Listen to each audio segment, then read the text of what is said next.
അപ്പോൾ നമുക്ക് വളരെ എളുപ്പത്തിൽ എങ്ങനെയാണ് ചിക്കൻ ഫ്രൈ തയ്യാറാക്കാം. ഫ്രൈ എന്നോ റോസ്റ്റ് എന്നോ നമുക്ക് പറയാം കേട്ടോ. അതിനുവേണ്ടി വളരെ വളരെ വളരെ കുറച്ച് ഐറ്റംസേ നമുക്ക് വേണ്ടൂ. അപ്പോൾ ഞാനിവിടെ എടുത്തിരിക്കുന്നത് 1 കിലോ ഫ്രഷ് ചിക്കൻ ചെറിയ ചെറിയ പീസസ് ആയിട്ട് മുറിച്ചിട്ടുണ്ട്. അപ്പോൾ എല്ലോട് കൂടിയിട്ടുള്ള ചിക്കനാണ് ഇതിന് ഏറ്റവും നല്ലത്. അപ്പോൾ മൊത്തം കോഴി എടുക്കുമ്പോൾ എല്ലില്ലാത്ത ഭാഗങ്ങളും ഉണ്ടാവും. അപ്പോൾ എന്താ ചെയ്യേണ്ടതെന്ന് വെച്ച് കഴിഞ്ഞാൽ നന്നായിട്ടൊന്ന് വരഞ്ഞു കൊടുക്കണം കേട്ടോ. ചെറിയ ചെറിയ പീസസ് ആണെങ്കിലും വലിയ പീസ് ആണെങ്കിലും ഇതുപോലെ വരയണേ. എങ്കിൽ മാത്രമാണ് നമ്മൾ ചേർക്കുന്ന മസാല ഉള്ളിലോട്ടൊക്കെ പിടിക്കുള്ളൂ. കാരണം മസാല എന്ന് പറയാൻ കാര്യമായിട്ടൊന്നും ഇല്ല. അപ്പോൾ അതുകൊണ്ട് അത്യാവശ്യം വരഞ്ഞു കൊടുക്കണം, അത് ശ്രദ്ധിക്കണം കേട്ടോ. വിനീഗറും ഉപ്പും കൂടി ഇട്ട് കുറച്ചു നേരം വെച്ചതിന് ശേഷം നന്നായി പലതവണ വാഷ് ചെയ്തെടുത്തിട്ട് വെള്ളം മാറ്റി വെച്ചിരിക്കുന്ന ചിക്കൻ്റെ പീസസ് ആണിത്. നമുക്കിതങ്ങ് മാറ്റി വയ്ക്കാം. അതിലേക്ക് വേണ്ടിയിട്ടുള്ള മസാല റെഡിയാക്കാൻ വേണ്ടിയിട്ട് ഒരു ബൗൾ എടുക്കുക. അതിലോട്ട് നമുക്ക് ആദ്യം ചേർത്ത് കൊടുക്കേണ്ടത് 1 ടീസ്പൂണോളം വരുന്ന മുളക് പൊടി. കുറച്ച് കളറൊന്നും കിട്ടാൻ വേണ്ടിയിട്ട് മുളക് പൊടി ചേർക്കുന്നത്. ശരിക്കും പറഞ്ഞാൽ മുളക് പൊടി ചേർക്കേണ്ട ആവശ്യമില്ല, ചതച്ച മുളക് മാത്രം മതി.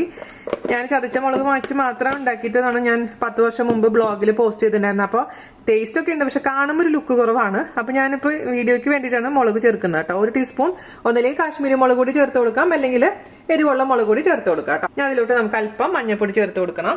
ഒരു 1/4 ടീസ്പൂണോളം വരുന്ന മഞ്ഞൾപ്പൊടി. പിന്നെ നിങ്ങളുടെ അടുത്ത് ഇഞ്ചി വെളുത്തുള്ളി പേസ്റ്റ് ഉണ്ടെങ്കിൽ ചേർത്ത് കൊടുക്കാം. ഇഞ്ചി വെളുത്തുള്ളി പേസ്റ്റ് ഇടുമ്പോൾ കുറച്ചുകൂടെ നന്നായിരിക്കും. ഇപ്പൊ തിരക്കിലൊക്കെ ചെയ്യുമ്പോൾ ഇഞ്ചി വെളുത്തുള്ളി പേസ്റ്റ് ഇല്ലെങ്കിൽ ഇഞ്ചി വെളുത്തുള്ളിയും കൂടി ചതച്ചിട്ട് കൊടുത്താലും മതിയാവും കേട്ടോ. അപ്പോൾ 1 ടീസ്പൂൺ ഇഞ്ചി വെളുത്തുള്ളി പേസ്റ്റ് ചേർത്ത് കൊടുത്തിട്ടുണ്ട്. അതിലോട്ട് നമുക്ക് ആവശ്യത്തിന് ഉപ്പ് ചേർക്കാം. പിന്നെ നമുക്ക് ചേർത്ത് കൊടുക്കേണ്ടത് ഇതിന്റെ ഹീറോ ആയിട്ടുള്ള നമ്മുടെ ചതച്ച മുളകാണ് കേട്ടോ. ചതച്ച മുളക് ഓരോ നമുക്ക് കിട്ടുന്ന മുളകിന്റെ അനുസരിച്ചും അതിന്റെ അളവിൽ മാറ്റം വരും. ഞാനിപ്പോൾ ഒരു 2 ടീസ്പൂൺ ചതച്ച മുളക് ആദ്യം ചേർത്ത് കൊടുക്കുന്നുണ്ട്. അതിനുശേഷം നമുക്ക് നോക്കാം, ആവശ്യമുണ്ടെങ്കിൽ മാത്രം പിന്നെയും ചേർത്ത് കൊടുത്താൽ മതിയാവും കേട്ടോ. കുറച്ച് കറിവേപ്പില ഞാനിവിടെ ഇട്ട് കൊടുക്കാം. പിന്നെ ഞാനിവിടെ ചേർത്ത് കൊടുക്കുന്നത് ഒരു 4-5 ചതച്ച ഉള്ളിയാണ്.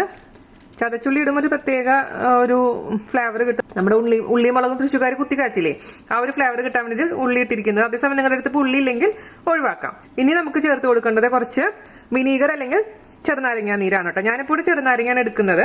ഒരു പകുതി ചെറുനാരങ്ങയുടെ നീര് നമുക്ക് ചേർത്ത് കൊടുക്കാം. പിന്നെ അവസാനമായിട്ട് ചേർത്ത് കൊടുക്കേണ്ടത് കുറച്ച് വെളിച്ചെണ്ണ.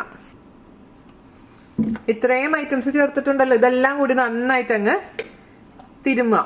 കൈ വെച്ചിട്ട് നന്നായിട്ട് അങ്ങ് മിക്സ് ചെയ്ത് കൊടുക്കാം. അപ്പൊ നമ്മൾ ചിക്കനൊക്കെ കഴിക്കാത്തവരാണെങ്കിൽ ഈ മസാലയുടെ കൂട്ടൊന്ന് രുചിച്ച് നോക്കുക. അതിനുശേഷം മാത്രം ചിക്കൻ മിക്സ് ചെയ്താൽ മതിയാവും കേട്ടോ. അപ്പോൾ ഒരല്പം എരിവും ഒരല്പം ഉപ്പും പുളിയും മുന്നോട്ട് നിൽക്കണം. എങ്കിൽ മാത്രമാണ് ചിക്കനിലെ പീസസ് മിക്സ് ചെയ്യുമ്പോൾ കറക്റ്റ് ആയി കിട്ടുള്ളൂ. നല്ലൊരു വാസനയാണ് ഇതിന്. വെള്ളമൊന്നും ഞാൻ ചേർക്കുന്നില്ല കേട്ടോ. ഞാനൊന്ന് രുചിച്ച് നോക്കട്ടെ. എല്ലാം ഉണ്ട്, എല്ലാം പെർഫെക്റ്റ് ആണ് കേട്ടോ. ഇനി നമുക്കിതിലേക്ക് ചിക്കനും കൂടെ ചേർത്ത് അങ്ങ് നന്നായിട്ട് അങ്ങ് തേച്ച് പിടിപ്പിക്കാം. മിക്സ് ചെയ്ത് നോക്കുമ്പോൾ എരിവ് കുറവ് പോലെ തോന്നുകയാണെങ്കിൽ, കളർ കുറവ് പോലെ തോന്നുകയാണെങ്കിൽ മാത്രം എക്സ്ട്രാ മുളക് പൊടിയോ ചേർത്ത് കൊടുത്താൽ മതി കേട്ടോ.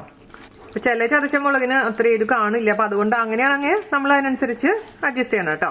അപ്പം ഞാൻ ചതച്ച മുളക് 1 ടീസ്പൂണും കൂടി ആഡ് ചെയ്തിട്ടുണ്ട്. മൊത്തം ഞാൻ 3 ടീസ്പൂൺ ചതച്ച മുളക് ആഡ് ചെയ്തിട്ടുണ്ട്. അതേപോലെ തന്നെ 1 ടീസ്പൂൺ മുളക് പൊടിയും.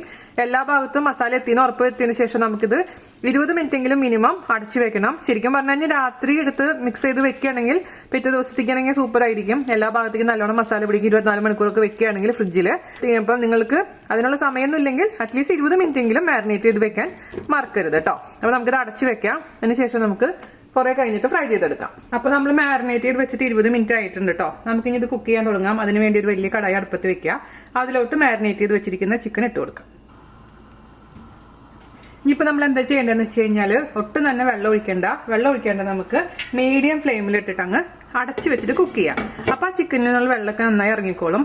നന്നായി കുക്കായതിനു ശേഷം മാത്രം തുറന്ന് വെച്ചിട്ട് നമുക്ക് കുറച്ച് മാത്രം വെളിച്ചെണ്ണ ഒഴിച്ചിട്ടൊന്ന് വരട്ടിയെടുക്കാം. വേറെ ഒരു പണിയില്ല. അത്ര ഈസി എന്ന് പറഞ്ഞാൽ അത്ര ഈസിയാണ് കേട്ടോ. അപ്പോൾ ഇത് നന്നായിട്ടൊന്ന് കുക്കാവട്ടെ. ഇടയ്ക്ക് മാത്രം തുറന്നിട്ട് ഇളക്കി കൊടുക്കുക. അഥവാ വെള്ളം കുറവ് പോലെ തോന്നുകയാണെങ്കിൽ മാത്രം ചൂടുവെള്ളം കുറച്ച് ഒഴിച്ചു കൊടുക്കാം. ഒരു 5 മിനിറ്റ് കഴിഞ്ഞിട്ടുണ്ട് കേട്ടോ. അപ്പോൾ നമുക്ക് നോക്കാം. ഇതിപ്പോൾ തുറക്കുമ്പോൾ തന്നെ നല്ലൊരു വാസനയാണ് വരുന്നത് കേട്ടോ. ആ മുളക് ചതച്ചതിൻ്റെയും ഉള്ളിയുടെയും കറിവേപ്പിലയുടെയും വെളിച്ചെണ്ണയുടെ എല്ലാം കൂടി ഒരു അടിപൊളി ഒരു വാസനയാണ്.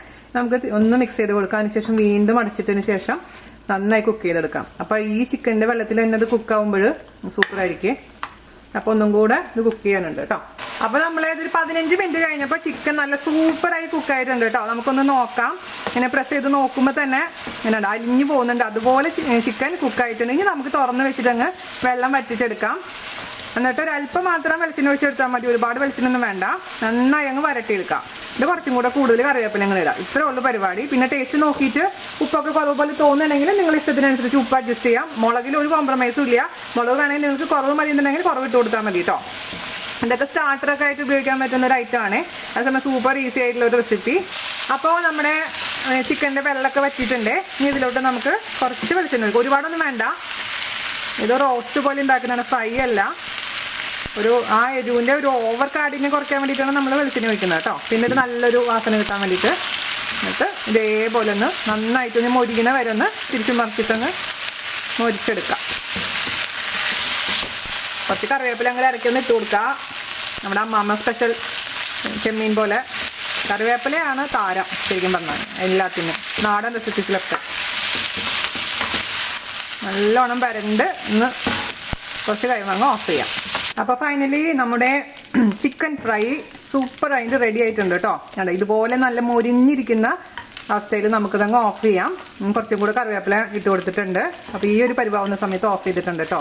അപ്പോൾ ഇനി വേണമെന്നുണ്ടെങ്കിൽ ഇതിൻ്റെ മുകളിലേക്ക് കുറച്ച് ലെമൺ ജ്യൂസ് ഒഴിച്ചു കൊടുക്കാം. പക്ഷേ നമ്മൾ സെർവ് ചെയ്യുന്ന സമയത്ത്, കഴിക്കുന്ന സമയത്ത് മാത്രം ഒഴിച്ചാൽ മതിയാവും. എല്ലാവർക്കും ചിലപ്പോൾ ലെമൺ ജ്യൂസ് ഇഷ്ടപ്പെടണമെന്നില്ല. അതുകൊണ്ട് ചെറിയ പീസ് ലെമൺ സെർവ് ചെയ്യുന്ന സമയത്ത് അങ്ങ് മുറിച്ച് വെച്ച് കൊടുത്താൽ മതിയാവും പ്ലേറ്റിൽ കേട്ടോ. അപ്പോൾ നല്ല ചുമ വരുന്നുണ്ട്, ഞാൻ എക്സോസ്റ്റ് ഫാൻ ഇടാത്ത കാരണം. അപ്പോൾ നമുക്ക് ഒരു സെർവിങ് പ്ലേറ്റിലോട്ട് മാറ്റാം. ഫോട്ടോ എടുത്തതിന് ശേഷം കൊണ്ടുവരാം. അപ്പം ഞാൻ പറഞ്ഞ പോലെ ഇത് എല്ലോട് കൂടിയുള്ള ചിക്കനാണ് ഏറ്റവും ബെസ്റ്റ്.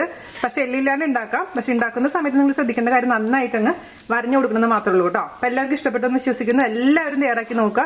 സൂപ്പർ ടേസ്റ്റി ആയിട്ടുള്ള നമ്മുടെ chicken roast, chicken fry. Okay, അപ്പോൾ അടുത്ത അടിപൊളിയായിട്ടുള്ള റെസിപ്പി ആയിട്ട് വരുന്നവരെ നന്ദി, നമസ്കാരം, താങ്ക് യു.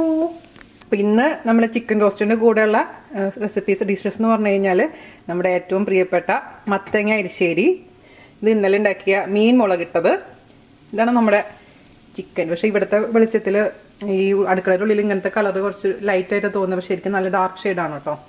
അതെന്താണെന്നറിയാമോ? നമ്മുടെ തോരൻ, സ്പെഷ്യൽ തോരൻ, ബീറ്റ്റൂട്ട് ആൻഡ് ചീര, പിന്നെ എൻ്റെ പ്രിയപ്പെട്ട കേരള രസം.